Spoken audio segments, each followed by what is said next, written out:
capítulo 6, versículo 1 de Juízes, vê se está escrito aí: e os filhos de Israel fizeram o que era mal aos olhos do Senhor, e o Senhor os entregou nas mãos dos midianitas. Ponto final. É isso que está aí? Não? O Senhor os entregou nas mãos dos midianitas, acabou a história. O Senhor os entregou nas mãos dos midianitas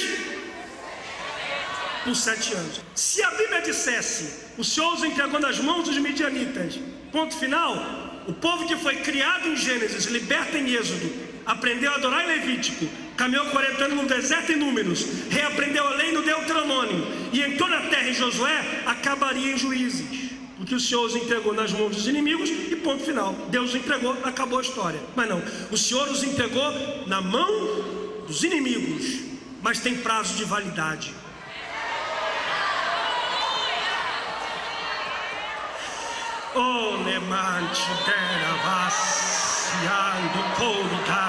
O Senhor os entregou nas mãos dos inimigos. Sabe o que está dizendo? Deus os entregou nas mãos dos inimigos, mas quem está no controle ainda é o Senhor. Quanto ao povo de Deus, nem o mal está no controle do mal, mas Deus está no controle do mal. Tem crente que acha que Deus e o diabo vivem em um ringue eterno, enfrentando uma batalha épica, e na verdade, e aí fica aí Deus de um lado, o diabo de outro. E tem crente que dá a impressão, às vezes, que eles pensam assim: nossa, essa aí quase que Deus perdeu. Ou então, essa Deus ganhou nos 45 do segundo tempo. Deixa eu te dizer uma palavra de Deus aqui: Deus não luta contra o diabo, porque o diabo é criatura, Deus é criador. O diabo não tem tamanho para lutar contra Deus. Olha, dá para imaginar eu lutando com uma formiga?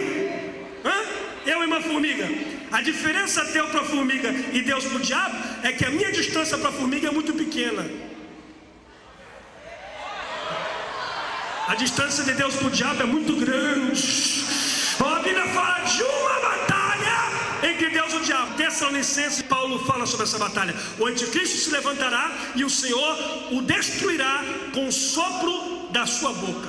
Aleluia. Imagine de um lado o anticristo, antiga serpente, Satanás, diabo. De outro lado, Jesus Cristo, Rei dos reis e Senhor dos senhores. Que começa a batalha. Acabou.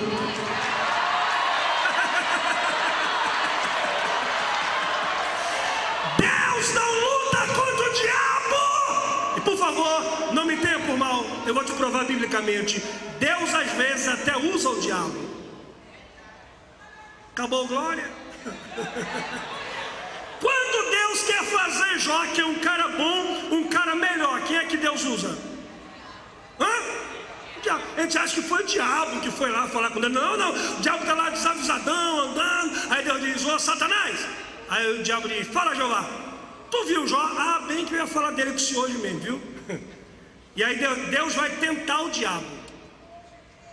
Cabra bom, crente, o diabo vai ficando vermelho, nervoso.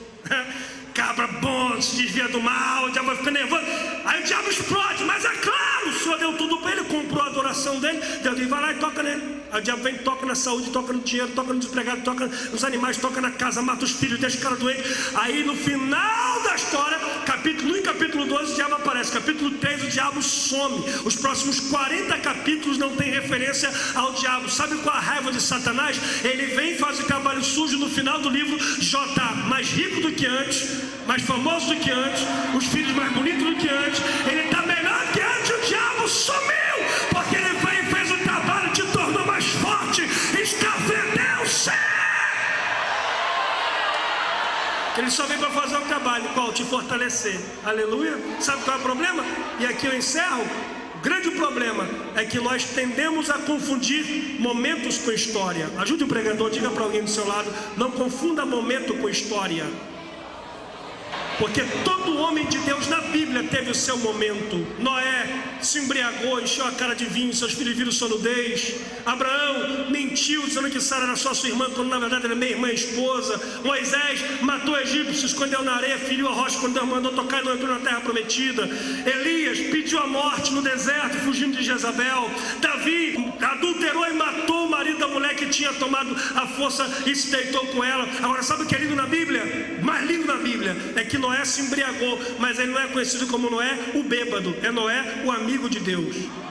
Abraão mentiu, mas ninguém diz assim, Abraão o mentiroso, é Abraão o pai da fé. Moisés matou, mas ninguém diz Moisés o assassino, é Moisés o grande libertador. Elias pediu a morte, mas ninguém diz Elias o suicida, é Elias o leão de todos os profetas. E Davi não é Davi adúltero, é Davi o homem segundo o coração de Deus. Por que, pastor? Porque o seu momento não pode apagar a sua história, e a sua história é maior do que o seu momento.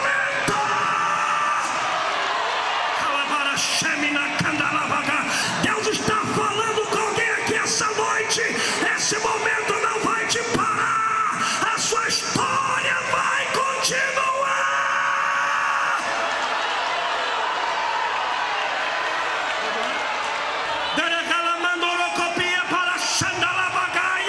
Pegue na mão de 2 ou 3 crentes e diga: a sua história é maior do que o seu momento, a sua história é maior do que o seu momento, a sua história.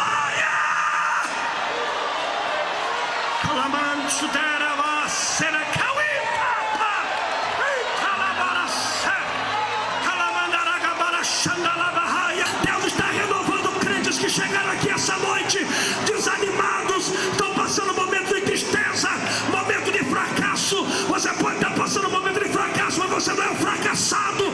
Pode ter perdido, mas não é um perdedor. Pode ter caído, mas não é um caído. É só um momento. É só um momento.